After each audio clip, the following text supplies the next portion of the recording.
Hello everyone, so my name is Prateek Jain और आज हमारे साथ है रोहित नेगी। आप लोगों ने इनका वीडियो कई जगह पर देखा होगा, कई यूट्यूब चैनल्स पर भी देखा होगा। तो most welcome Rohit. Thank you so much. और अब एक एक करके मैं चाहूँगा कि रोहित के बारे में आप लोग जानो कि रोहित ने किस तरह से प्रिपरेशन करी, बहुत अच्छा प्लेसमेंट हुआ है और किस तरह से गेट क्वालिफाई किया है। ये सारी डिटेल्स, मतलब कि अगर आप इंजीनियरिंग में हो तो आपको बेसिक कहाँ से स्टार्ट करना पड़ेगा। सेकंड, आप लोग को प्लेसमेंट के लिए क्या क्या पढ़ना चाहिए, अगर कोई गेट की प्रिपरेशन करना चाह रहा है तो कैसे करेगा, कॉम्पिटिटिव प्रोग्रामिंग के लिए क्या करना पड़ेगा। So he is the one of the best we have. अभी आपको ये एक एक चीज़ आपको डिटेल में बताएगा। स्टार्ट करेंगे कि पहले आप अपने बारे में थोड़ा सा बताओ कि 12th के बाद आपने कैसे क्या प्लान किया, वहाँ से आप थोड़ा सा स्टार्ट करो। So first of all thank you so much sir मुझे इनवाइट करने के लिए यहाँ पे। तो मैं 12th से स्टार्ट करता हूँ कि 12th बाद सबसे पहले मैंने वही जो मैक्सिमम बच्चे करते हैं IIT के लिए ड्रॉप ली जो क्योंकि निकलता नहीं है, क्योंकि मेहनत कर ही नहीं रहते पहले, तो वही मैंने पहले एक ड्रॉप लिया, फिर वही रिजल्ट हुआ नहीं कुछ।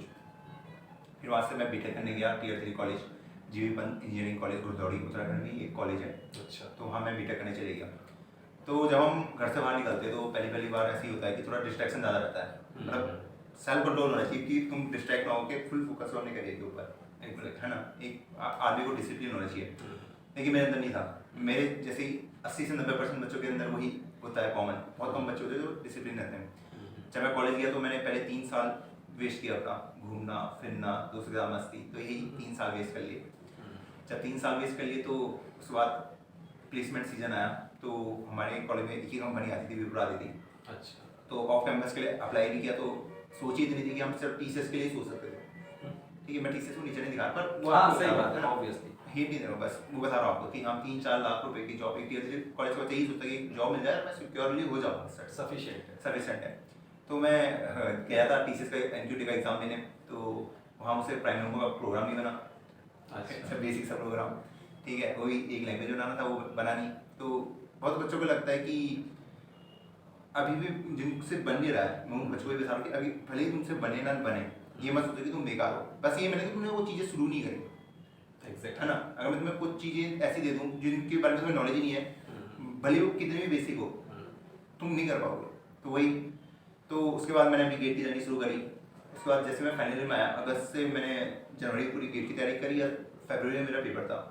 तो जो भी गेट एस्पिरेंट है उनको लगता है कि गेट CSE स्पेशली ऐसा नहीं है कि आपको 1.5-2-3 साल देने की जरूरत है। 6 से 8 महीने अगर आप लगन से पढ़ते हो, है ना, डेडिकेशन है, तो सिलेबस भी छोटा ही, बहुत बड़ा नहीं है, आराम से पूरा कवर हो जाता है गेट CSE विद आपने सफिशिएंट क्वेश्चन कर लिया। तो मैंने गेट क्रैक कर लिया था, तो मेरी 202 रैंक आ गई। ठीक, तो आप देखो 2-3 चीज़ें आपको पॉइंट आउट करके मैं बताऊंगा। आपने पता नहीं कितना ध्यान से उसको सुना कि नहीं सुना या समझा कि नहीं समझा। ऑल इंडिया 202 रैंक, ठीक है, ऑल इंडिया 202 रैंक एक बहुत ही बड़ा अचीवमेंट है गेट क्वालिफाई करके। और जैसा कि उसने स्टार्ट में बताया कि जब विप्रो कंपनी आई थी, TCS कंपनी आई थी, तो उसने प्राइम नंबर का प्रोग्राम बोला और वो उस समय नहीं बना पाया क्योंकि अप्रोच उसकी उस समय नहीं थी, लेकिन डेडिकेशन था, ट्राई किया। IIT JEE के समय वो चीज़ अचीव नहीं कर पाया, लेकिन उसने गेट के थ्रू अचीव कर लिया। और ऐसा नहीं कि बहुत ज़्यादा लंबी प्रिपरेशन करी, 6 महीने 8 महीने की प्रिपरेशन करी और सच में निकल जाता है गेट क्वालिफाई, हम कर सकते हैं। बस प्रॉब्लम हमारे साथ ये रहती है कि हमारा थॉट थोड़ा सा चेंज हो चुका होता है, हमें लगता है कि ना हम शायद नहीं कर पाएंगे, लेकिन एक्चुअल में अगर देखा जाए तो CS ब्रांच में गेट निकालना आसान है अगर हम कंपेयर करें, क्योंकि यहाँ पर पूरा लॉजिकल है। ऐसा नहीं है कि आपको कुछ रटना है, अगर आपने लॉजिकली अगर चीज़ों को समझा है, टॉपिक्स को समझा है, तो बिल्कुल इजीली निकल जाएगा। अच्छा, इसमें मैं ये पूछूंगा एड ऑन कि प्रीवियस ईयर पेपर्स का जो रहता है उसका क्या बेनिफिट होता है, कहाँ कितने क्वेश्चंस अटेम्प्ट किए, पर डे का क्या स्ट्रेटेजी प्लान रहता था जब गेट की प्रिपरेशन कर रहे थे जब? तो प्रीवियस ईयर की मैंने बुक ली थी जिसमें लास्ट 28 के क्वेश्चन होते हैं। तो जो मुझे लगता है पर्सनली, जो मैंने फील किया है, प्रीवियस ईयर बहुत इंपॉर्टेंट है। अगर आप उसको 2 से 3 बार एटलीस्ट सॉल्व कर देते हो, क्योंकि मैं उसको इसलिए फेवर करता हूँ क्योंकि वो जो क्वेश्चन है ना, वो किसी IIT प्रोफेसर ने बनाए हैं। एग्जैक्टली। किसी इंस्टीट्यूट से प्राइवेट वहाँ से किसी ने नहीं बनाया, क्योंकि वहाँ पे कोई किसी को हायर कर देता है, वो बंदा क्वेश्चन बना देता है, हमें क्या पता उसका लेवल कितना हो। लेकिन जब IIT प्रोफेसर कोई क्वेश्चन बना रहा है, उसका स्टैंडर्ड है, उसने कुछ सोचा है, इतने सालों की मेहनत है, तो उन क्वेश्चनों को अगर हम बारीक से पढ़ें, उनको एनालिसिस करें उसके पीछे अच्छे से, तो उनसे हम काफी कुछ सीख सकते हैं। तो मैंने प्रीवियस ईयर उस 6 महीने की जर्नी 2 बार खत्म कर लिया था। अच्छा, और उसके एक्स्ट्रा में कोई टेस्ट सीरीज की जरूरत पड़ी या फिर उतना सफिशिएंट था? नहीं, टेस्ट सीरीज की जरूरत पड़ी मुझे, ऐसा नहीं कहूंगा कि क्योंकि मुझे थोड़ा और भी एक्सप्लोर करना था खुद को, क्योंकि मुझे खुद को एक कॉम्पिटिटिव माहौल में डालना था, क्योंकि वहाँ पे तो कोई टाइमर होता नहीं है, तो मैं अपने हिसाब से क्वेश्चन सॉल्व कर रहा हूँ। लेकिन जब हम टेस्ट सीरीज है तो वहाँ पे एक टाइमर रहता है कि हाँ 3 घंटे के अंदर तुम्हें पूरा सॉल्व करना है, कितना तुम कर सकते हो, अपनी स्पीड में हम काम करेंगे, किस तरीके से मैं पेपर को अटेम्प्ट करूंगा, पहले मैं इजी लेवल पे जाऊंगा, 1 मार्क्स से करूँ, 2 मार्क्स से करूँ, पहले एप्टीट्यूड करूँ, किसको मैं पहले सॉल्व करूँ, तो इस तरीके से हम वो पूरी स्ट्रेटेजी को बना सकते हैं, इसलिए टेस्ट सीरीज बहुत इंपॉर्टेंट है।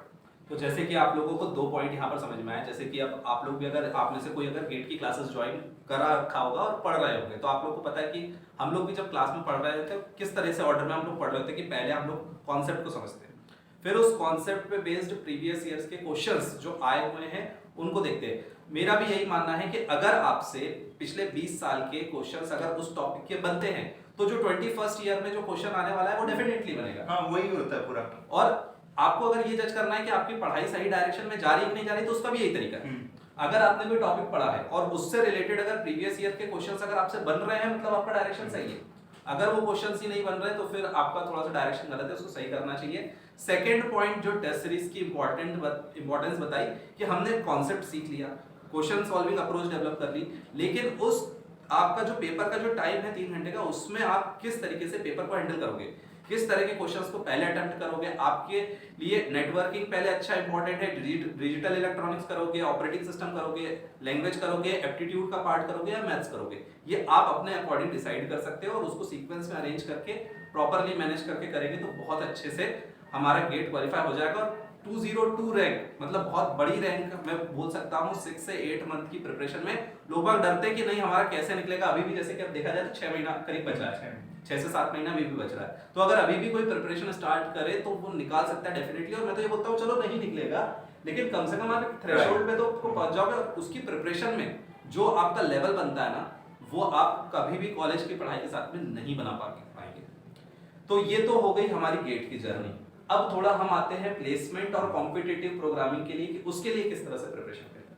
तो अगर आपको प्लेसमेंट अगर आपका मेन एम है तो मुझे नहीं लगता कि सीपी इतनी जरूरी है। सीपी में मुझे लगता है कि अगर आपको अच्छा लगता है करना, मतलब एक गेम टाइप का होता है, कुछ हम गेम समय खेलने में बहुत मजा आता है, तो सीपी कुछ बच्चों के लिए होता है कि फन वाला गेम कि हाँ मैं ये करना है। किसी को जैसे हमको अभी पबजी खेलते तो हमें लगता है कि यार ये वाला टास्क कंप्लीट करता हूँ, ये वाला टास्क कंप्लीट, अलग ही मजा आता है। तो वही जो सीपी के कोडर होते हैं उनको उसी में मजा आता है। चलो भाई 1 स्टार हो गया, 2 स्टार हो गया, 3 4 5 6 इस तरीके से आगे बढ़ते रहते हैं, तो उसमें किक मिलती है। पर जरूरी नहीं कि वो तुम्हारे प्लेसमेंट, मैं नहीं कह रहा सीबी से प्लेसमेंट नहीं होता, बहुत बड़ा तगड़ा प्लेसमेंट होगा, पर ये नहीं कि सीबी करनी है तभी प्लेसमेंट होगा। अगर आप डीएस से अच्छा खासा लेवल का कर लेते हो आराम से प्लेसमेंट हो जाएगा। अब प्लेसमेंट की तैयारी कैसे करनी है, वही जो बेसिक चीज होती है, आपको एक प्रोग्रामिंग लैंग्वेज आनी चाहिए C++, उसके साथ आपको डेटा स्ट्रक्चर एल्गोरिथम आनी चाहिए और उसके अच्छे खासे एटलीस्ट 500 से 600 क्वेश्चन आपको करने पड़ेंगे। ऐसे नहीं कि 200 क्वेश्चन करके किसी का सिलेक्शन हो गया, ऐसा नहीं होता जनरली। ओके, तो आपने जब वो कर लिया उसके बाद आपको कोर सब्जेक्ट जो हम ऑलरेडी गेम में पढ़ चुके हैं, लाइक ऑपरेटिंग सिस्टम पढ़ लिया, डीबीएमएस पढ़ लिया, कंप्यूटर नेटवर्क पढ़ लिया, बस एक अलग से सब्जेक्ट था ऊप्स, वो पढ़ना होता है बस। जब आपने ये पढ़ लिया उसके बाद आप सिस्टम डिजाइन पढ़ लो। अब प्रोजेक्ट्स भी इंपॉर्टेंट होंगे, मतलब 20 से 25% रोल आपका प्रोजेक्ट्स का होगा, 70% तक का रोल आपका डीएसए का ही होने वाला है, मतलब वो आपका हार्ड है।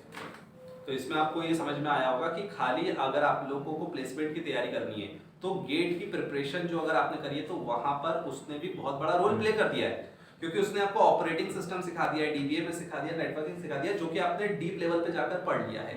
अब जो पार्ट आपका मिसिंग है वो है प्रोग्रामिंग का पार्ट, क्योंकि आपने ऑब्जेक्टिव अप्रोच को अभी तक पढ़ा है। तो अगर आपको प्रोग्रामिंग डेवलप करनी है तो वहां पर अब आपको प्रोग्रामिंग करनी है, और इसके लिए ऐसा नहीं है कि आपको कोई बहुत ज्यादा कॉम्पिटिटिव प्रोग्रामिंग करनी है। अगर आप competitive programming as a enjoyment के लिए आप करो, कि जैसे कि रोज गेम खेल रहे हैं, बहुत ही अच्छा एग्जांपल दिया है कि जैसे कि लोग गेम खेल के खुश होते हैं कि हाँ आज मैंने ये अचीव किया, वैसे ही वहां पर प्रॉब्लम सबमिट होने पर देखकर वो खुशी मिलती है। और ऐसा नहीं है कि कॉन्सेप्ट अगर आपने बना दिए हैं 400-500 प्रोग्राम्स अगर आपने अच्छे से कर लिए हैं तो आपका एक लेवल आ चुका है। सेकेंड थिंग, लोगों को क्या कंफ्यूजन है, मैं कई बार क्लियर कर चुका हूं, लेकिन फिर भी घूम फिर के वही सवाल आता है कि कितनी लैंग्वेज पढ़नी चाहिए। C++ पढ़ लूंगा, जावा पढ़ लूंगा, पाइथन पढ़ लूंगा तो मुझे सब आ जाएगा, ये इंपॉर्टेंट है, या डीएसए और 1-2 लैंग्वेजेस कर ली जाए उसको डिटेल में तो उतना सफिशिएंट होगा? सर तो मुझे लगता है कि एक लैंग्वेज आपकी कमांड बहुत तगड़ी होनी चाहिए उस लैंग्वेज के ऊपर। C++ अगर आपको करना करो, जावा करनी करो, पाइथन करनी करो, पर एक लैंग्वेज आप अच्छे से पकड़ लो।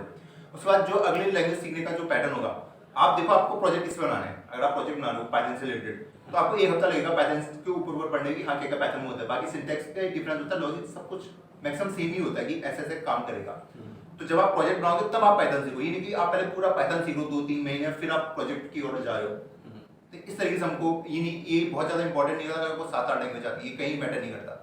एक लैंग्वेज में आपकी अगर कमांड बहुत अच्छी है तो आपके लिए बहुत बेनिफिट होगा। तो अगर आप लोगों को लैंग्वेज स्पेसिफिक देखना है तो कई लोगों को क्या बोलते हैं कि C++ हम पढ़ लेंगे तो प्लेसमेंट लग जाएगा क्या, जावा पढ़ लेंगे तो प्लेसमेंट लग जाएगा क्या, पाइथन पढ़ लेंगे तो। ये एक बोलने का तरीका है। अगर मैं इंग्लिश बोलना सीखूंगा तो क्या मेरा प्लेसमेंट हो जाएगा, क्या मैं उर्दू बोलना सीख जाऊंगा, मराठी, गुजराती? नहीं, आपको बोलने का तरीका सीखना पड़ेगा। तो वो आपने कोई भी एक लैंग्वेज, आप लैंग्वेज इज अ मीडियम, आपको बस कन्वे करना आना चाहिए। उसके बाद कंपनी में डिपेंड करता है, आपको जो भी लैंग्वेज बोली जाएगी, जो फ्रेमवर्क बोला जाएगा, वहां पे आप सीख जाओगे, इससे कोई फर्क नहीं पड़ता है। तो अगर आपने अपने एक लैंग्वेज को आप पकड़ो, उस पे ही सारी प्रोग्रामिंग प्रैक्टिस करो। हाँ, C++ या इस तरह की लैंग्वेज करने का बेनिफिट ये हो जाता है कि वहां पर आपको STL मिल जाती है या फिर कलेक्शंस मिल जाता है जावा में, तो आपकी जो प्रोग्रामिंग है वो फास्ट रहती है। सी लैंग्वेज में वो चीजें कवर नहीं हो पाती क्योंकि उसमें हर एक चीज को हमें डिटेल में लिखना पड़ता है। तो वहां पर अगर हम प्रोग्रामिंग कर रहे होंगे तो हम टाइमली अपना कोड नहीं कर पाएंगे। तो इसीलिए वहां पर हमें उस लैंग्वेजेस पे जाना जरूरी है, लेकिन एक लैंग्वेज आपके लिए सफिशिएंट होगी। बहुत अच्छी सारी बातें बताई है। इसके एडिशनल में अगर आप कुछ फीडबैक, मतलब कुछ ऐसे चीज बताना चाहते हो जो कि हर एक स्टूडेंट को करना ही चाहिए अपने पढ़ाई के टाइम पर, तो वो बताओ। अभी जो भी स्टूडेंट देख रहे हैं वीडियो को, तो आप में से मतलब कई बच्चे इसलिए टाइम वेस्ट करते होंगे कि रोड मैप ढूंढ रहे हैं, गेट का रोड मैप 10 लोगों की वीडियो देखी, एग्जैक्टली। कोई प्लेसमेंट देख रहा हो तो 10 लोगों की प्लेसमेंट देखी, शुरू कुछ नहीं किया। तो मैं वही कहूँगा कि एक्शन लेना शुरू कर दो। जितनी जल्दी एक्शन लोगे उतना ज्यादा अच्छा होगा। फिर आपको ना ये भी पता चलेगा कि आपको क्या नहीं आता। अभी तो आपको यही पता है कि जो क्रिएटर बता रहा है कि आपको ये नहीं पता। जब आप खुद से पढ़ना शुरू करोगे तब आपको सच में पता चलेगा आपको क्या क्या और चीजें पढ़नी है, तब आपके डॉट्स और अच्छे से क्लियर होंगे। तो मैं वही बोलूंगा, अपने एक्शन जल्दी से जल्दी लेना शुरू करो, सब कुछ सही हो जाएगा। तो ये भी बहुत अच्छी बात बताई कि क्या होता है कि हम लोग है ना घूमते रहते हैं। यूट्यूब एक ऐसा मीडियम हो चुका है, अच्छा भी है और बुरा भी है, लोग कैसे उसको यूज कर रहे हैं। अब कोई राउंड एंड राउंड घूमता ही रहेगा दिन भर कि हाँ मैं ये देख लेता हूँ, वो देख लेता हूँ, ये करना है, वो करना है, एक का सुना ये कर लिया, दूसरे ने बोला वो कर लिया। ये सुनो मत, करना शुरू करो, एक्शन प्लान करो और एग्जीक्यूशन स्टार्ट करो। सिर्फ प्लानिंग करने से कुछ नहीं होगा, एग्जीक्यूशन करना पड़ेगा। तो एग्जीक्यूट जब तक नहीं करोगे तब तक कुछ होगा नहीं।